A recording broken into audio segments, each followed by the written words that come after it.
नमस्कार। संस्कृति के रंग इस कार्यक्रम में आप सभी का बहुत बहुत स्वागत है। इस कार्यक्रम में भारत के कुछ राज्य, गांव, शहरों की क्या खासियत है, वहां पर कौन से अच्छे पर्यटन स्थल है और वहां की विशेषता क्या है, इसके बारे में हम आपको जानकारी दे रहे हैं। आज हमारे साथ जुड़े हैं नागपुर महाराष्ट्र से पत्रकार सविता कुलकर्णी जी। नमस्कार, कैसे हैं आप? जी हम बहुत अच्छे हैं सोमनाथ जी। तो आप हमें महाराष्ट्र की कौन से ऐसे पर्यटन स्थल है उसकी जानकारी दे देंगे?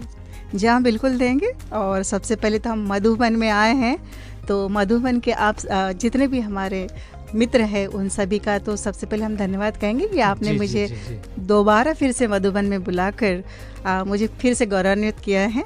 तो मैं आपको ज़रूर बताऊंगी कि हमारे यहाँ की खासियतें क्या हैं। जी जी।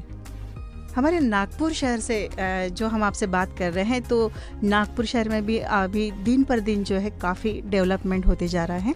और हमारे जो माननीय सड़क परिवहन मंत्री जी जो है नितिन जी गडकरी, उनके सौजन्य से और जिस प्रकार से उनका जो काम चल रहा है विकास का, वो हमारे विकास पुरुष भी है और उन्हें विकास जनक भी कहा जाता है। बराबर। तो आज हमारे लिए तो सबसे बड़ा गौरव की बात यह है कि हमें बहुत अच्छे लोग हमारे नागपुर के लिए लाभान्वित हुए हैं। हमारे गडकरी जी जो है, उनका जो सपना था कि नागपुर में मेट्रो भी लाना है और नागपुर का जो विकास है उसे भी करना है।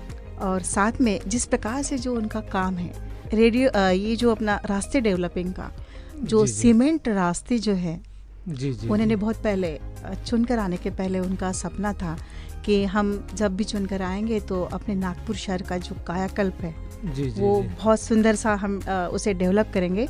और उन्हीं की कायाकल्प से ये जो कल्पना है जो उन्होंने संजोए रखी थी, वह दिन पर दिन वो पूर्ण भी कर रहे और दोबारा से फिर उनके पास में सड़क परिवहन मंत्री का चांस भी आया है। तो हमें भी उम्मीद थी कि वो क्यों ना, मतलब हमारे गडकरी जी जो है कि जिस प्रकार से वो काम कर रहे हैं, तो जो रास्ते उन्होंने हमें दिया है, जो रास्ते पर हम लोग चलते थे पहले, तो काफ़ी कठिनाई की जो रास्ते थे उनको उन्होंने इतना नज़दीक किया है कि जिस प्रकार से जो उन्होंने मार्ग निकाला है, जैसे कि समृद्धि महामार्ग, तो लोगों को जाने के लिए इस रास्ते से भी काफ़ी लंबा पड़ता था, दूरियां काफ़ी पड़ती थी, जो मुंबई के लिए, गोवा के लिए जो टच ये रास्ते होते हैं।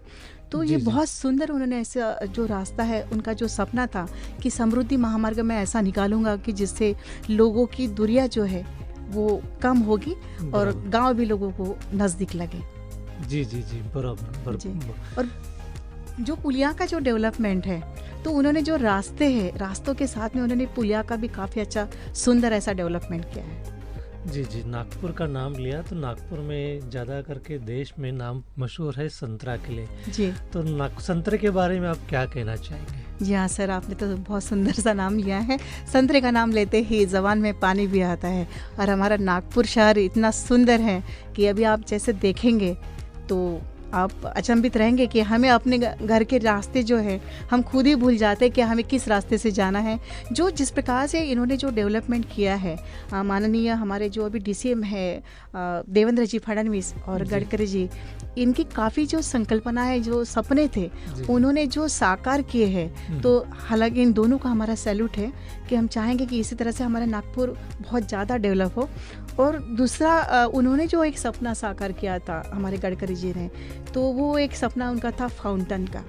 ये फाउंटेन भी इतना सुंदर है, बहुत सुंदर म्यूजिकल फाउंटेन है कि जिसमें जो पानी पे तैरते हुए जो चित्र है वो आपने कहीं पर भी नहीं देखा होगा। वो हमारे नागपुर शहर में फुटाला तालाब के किनारे, नहीं तो उस फुटाला तालाब के अंदर बहुत सुंदर ऐसा फाउंटेन जो बना है कि म्यूजिक फाउंटेन के ऊपर में पूरा नागपुर का जितना भी ऐतिहासिक जो दृश्य है, राजे भोसले से लेकर जो लड़ाइयाँ जो हुई थी हमारे नागपुर शहर के लिए जिताने के लिए, तो उस प्रकार से जो भोसलेकालीन इतिहास भी है, तो वो पानी के तैरते हुए पानी के जो फाउंटेन है ना, जो लहरें हैं, झरने हैं, उसके ऊपर वो दिखाई देते हैं। तो इतनी अच्छी अच्छी सुंदर सुंदर कल्पनाएं जो लेकर आए हैं। फाउंटेन अगर देखना चाहेंगे तो ये दिन में रहता है या रात में रहता है? जी, ये तो रात में रहता है सोमनाथ जी। कभी आइएगा जरूर नागपुर में। हमारे शहर का जो कायाकल्प गडकरी जी ने जो किया है वो वाकई सपने से भी बढ़कर है। अभी हमारे श्रोता भी सुन रहे हैं कि उन्हें भी कि उनकी दिल की इच्छा होती होगी कि ऐसा